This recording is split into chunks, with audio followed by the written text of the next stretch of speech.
Welcome to our channel. Today we how to upgrade your passive earnings with Amazon FBA, quick tutorial step by step clearly. To upgrade your passive earnings with Amazon FBA, start by creating your Amazon seller account. Visit the Amazon Seller Central website and select the plan that best suits your business needs.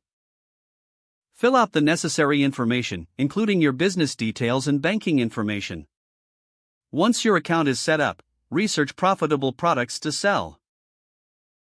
Use tools like Jungle Scout or Helium 10 to identify high-demand, low-competition products.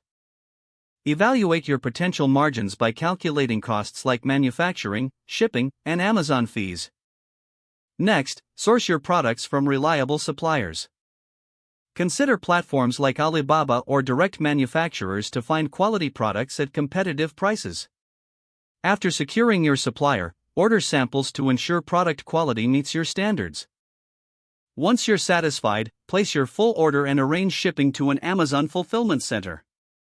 Create your product listings on Amazon. Utilize high-quality images and keyword-rich descriptions to attract potential buyers. Optimize your listings with relevant keywords to improve visibility in Amazon search results. Set up your pricing strategy based on competitor analysis and your desired profit margins. Launch marketing strategies like Amazon PPC to boost initial visibility and drive sales. Monitor your sales performance and customer feedback regularly. Adjust your marketing techniques and inventory levels based on this data to maximize profits. Consider expanding your product line once you establish your first successful item. Continue researching and testing new products to keep your passive income stream growing. Remember, consistency and adaptation are key to success in the Amazon FBA business model. If the page does not load, refresh the browser or try again in a private or incognito window. Make sure you are using the correct email address, then retype it carefully to avoid small typos.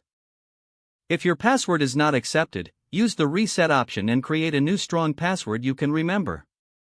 Check your spam folder for verification or security emails, then complete any requested confirmation steps. Enable two-factor authentication if available to improve account security and reduce unauthorized access risk. After signing in, review your profile details so your contact information and settings are accurate and current. If you see an error message, note it down and try again after restarting your device and internet connection. Log out when you finish, especially on shared devices, to keep your account and payment information secure. Don't forget to like this video and subscribe to our channel for more step-by-step tech guides.